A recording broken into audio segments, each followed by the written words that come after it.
mga igsoon. Ako si Bishop or Monsignor Godofredo Alferez Reyes, ang kasamtangan nga General Secretary sa Church the Body of Christ.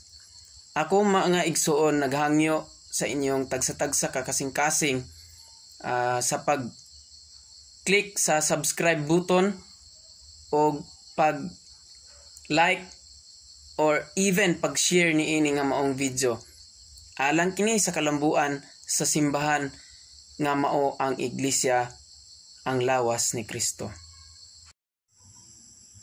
Mga igsoon, sugo sa maing pamatasan, maayong adlaw kun gabi kaninyong tanan nga diin nagasubaybay o nagasubay ni ini nga maong YouTube channel nga karon inyo kining na kitan o nasayran o nasuta.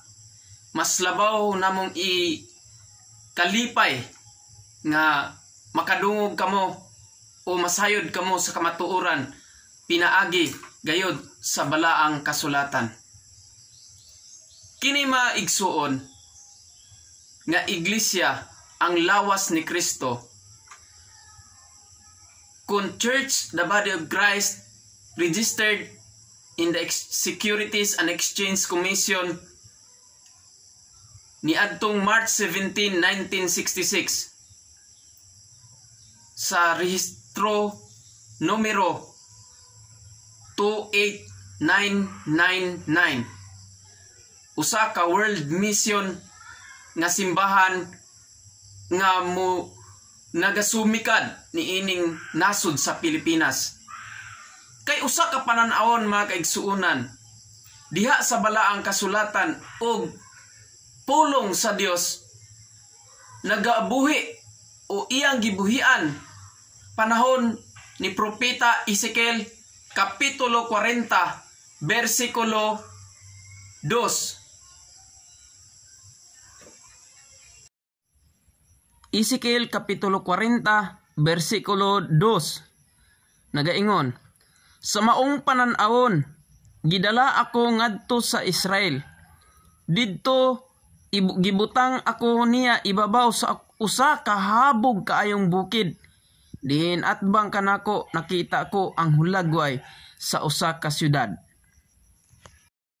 Mga igsoon, unsa di ay ang gipamatuod sa balaang kasulatan sa Ezekiel Kapitulo 40 versikulo 2? Ibutang di ay ngadto sa mong panan-awon gipakita nga ibutang di ay didto ibabaw sa usa ka habog kaayong bungtod. Ang pangutana, unsa man kining maong hulagway o kining giingon niya nga ibutang niya sa usa ka gitawag nato og mahabog kaayong buntod. Mga igsoon, ang ipahiluna ni ini templo or simbahan. Atong basahon ang Isayas Kapitulo 2 versikulo 2. Isayas Kapitulo 2 versikulo 2 nagaingon, sa umaabot nga mga adlaw ang bukid diin nahimutang ang templo, nahimong labing taas sa tanan, mulabaw kini sa kabungturan, daghang kanasuran magambahan sa pag-adto didto. Isaias Kapitulo 24 versikulo 15 nagaingon, kadtong anaa sa sidlakan magdaig kaniya, ang katawhan nga nagpuyo sa kabaybayunan magdaig sa Ginoo, ang Dios sa Israel. Kapitulo 45 versikulo 5 ngadto sa 6 nagaingon, ako mao ang Ginoo, wala nay lain, walay Dios gawas kanako, gilig-on ko ikaw bisan pag wala ka makaila kanako, aron ang katawhan sukad sa sidlakan hangtod sa kasadpan masayod nga walay lain gawas kanako. Ako mao ang Ginoo ug wala nay lain.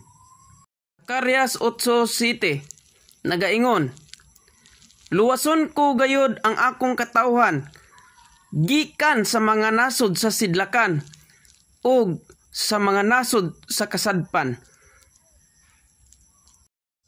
Nan karon atong nasayra naman maigsuon gikan sa Isaias kapitulo 2 bersikulo 2 nga sa umaabot nga mga adlaw ang bukid diin nahimutang ang templo mahimong labing hataas sa tanan, mulabaw kini sa kabungturan ug daghan nga mga kanasuran nga magambahan sa pag-adto didto.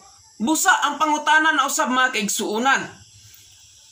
Asa magagikan ang mga katawhan o asa dapita ipayluna kining maong templo? O kinsa ang mga tao nga adto magambahan kaniya o asa kini siya gikan? Atong basahon mga kaigsuunan ang Malakias kapitulo 1 bersikulo 11. Malakias kapitulo 1 bersikulo 11 nagaingon, ang katawan sa tanang dapit sa kalibutan nagpasidungog kanako. Bisan diing dapita nagsunog sila insinso alang kanako ug naghatag og mga halad nga kahimutan. Silang tanan nagpasidungog kanako.